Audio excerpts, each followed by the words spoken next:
What's up, Navigating Academia family? This is Dr. J. Phoenix Singh coming at you to be able to answer a valued viewer's question. Please, before we get started, smash that like button if you enjoy our content to be able to make sure that this video and all the others on our channel get out to as many new individuals as possible. Right now, we're at anywhere between 16 to 20%, depending on the month, of individuals who watch our videos being subscribers, which is amazing. That suggests that there's so much room for the growth of this channel over the next several years, and I'm hoping that 2021 is going to be a great year for all of us. So if you can do me a favor, share this video on social media with your friends, with your colleagues, with your students, I'd really appreciate it. Make sure to comment below, even just to be able to say that you enjoyed the video. It helps us out a bunch on the YouTube algorithm. So here we go. Here is today's question. The question is, thank you so much, Dr. Singh. This was a great video. This was obviously posted on a previous one. I want to ask you, during the postdoc application process, so postdoctoral fellowship application process, which could last for many months, as you know, what would you suggest to do in order to be a more suitable candidate? Is it convenient to keep publishing even when you've finished your PhD and you don't belong to any university? This is such a great question. Thank you so much for asking it. And I have so many things to say to this, right? The first thing that I've kind of made a list of for you guys is the 5 things that I recommend doing if you've already applied for a postdoc and now you're waiting to find out whether you've actually gotten the fellowship or not. Okay, so that's the first thing that I want to go through with you, okay? So these 5. Number 1 is publishing. For the love of God, publish. Publish as much as you can, specifically from your dissertation. For Publication Academy, which if you haven't checked it out yet, it's phenomenal. It's www.publicationacademy.com. For the love of God, go and check it out. It is the greatest thing I have ever worked on in my entire life. And in there, I have an entire module on best practices in basically translating either your master's thesis or your doctoral dissertation into a number of different articles.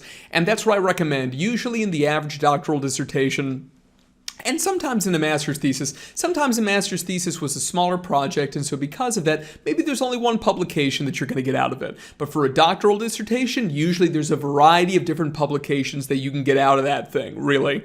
And it's important to be able to just keep publishing. Even if, exactly like the question said, even if you don't belong to any university, I don't want you to worry about that. You do not have to have a formal affiliation with the university to be publishing research. It is unnecessary. Now, usually, ironically, in between the time that you submit your doctoral dissertation or your master's thesis for approval and you're awaiting your defense, that is usually the time that people get started on this process in terms of publishing their work. But as you guys know, publishing can take a long time. Usually the entire cycle is going to take a minimum of 6 to 12 months. And so because of that, I do recommend getting started as soon as you can, but I don't want you to be deterred by the fact that, hey, maybe you don't have that official university affiliation anymore in terms of where you did that graduate degree, but you also don't have the postdoctoral fellowship yet. That's completely acceptable, okay? So publish. And part of this is going to be coming up with a strategic, like a written plan, okay, for your postdoctoral fellowship. Now, I had to do this during my postdoc. I had a really wonderful kind of head of the postdoc program at the university where I did my postdoc, and this was something that he had me do, and it was tremendously helpful. He basically had me write out, what are the specific articles, like manuscripts, that I want to produce. What are the grants that I want to apply for? Were there any, for example, early career grants that I wanted to apply for? Like here in the US, we have NIMH, which is National Institute of Mental Health, and they have this K mechanism, like K grants, which are early career researcher grants. So, did I want to apply for a K grant? There's so many different things to be able to take into consideration for funding, and that's going to be really important, especially if research is going to be a critical part of your career, all right?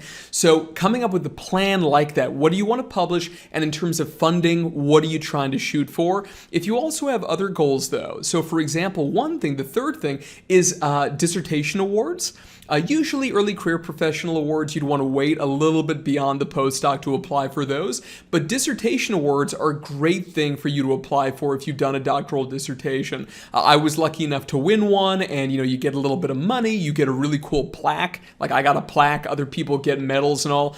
Academic awards, by the way, are completely and utterly meaningless. Funny story.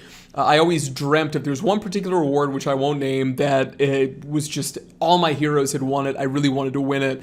And I got really lucky and I did win it. And then many years later, when I was the executive director of a national association here in the US, which is a membership association that I ran, it was so funny because I had to purchase the plaques, right, for one Lifetime Achievement Award and one other kind of Founders Award for that organization. And I found, I'm not kidding you guys, the exact same plaque that I'd been given. It was $40 at www.awards.com.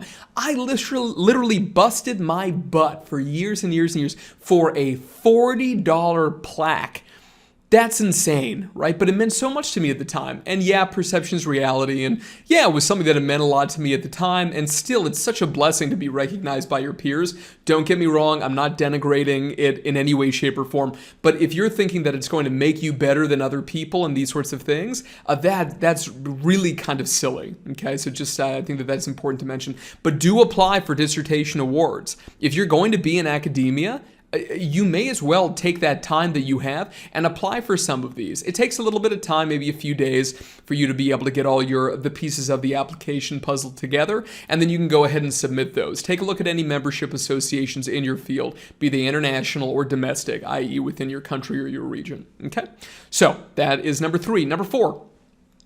This is very important. Stay up to date on the research literature. Continue reading recent publications and successful grant applications of not only like within your field in general, but specifically for individuals who are in your target postdoc, right? In that department, take a look at any of the faculty members who are doing the kind of work you're interested in getting involved with, and make sure at least on a monthly basis, if you're waiting, because sometimes you have to wait a long time to hear back about whether you got a postdoc or not. You really want to hit the ground running though. Stay up to date. You can set up something like a Google Scholar alert, for example, anytime that these guys publish a new piece, they're a co-author on it. You want to make sure that you know what it is. And yes, it's really hard to get access to essentially any successful grant applications. It's like nearly impossible to find them. Trust me, for Publication Academy, we tried to get a bunch of them. It was a freaking nightmare, okay?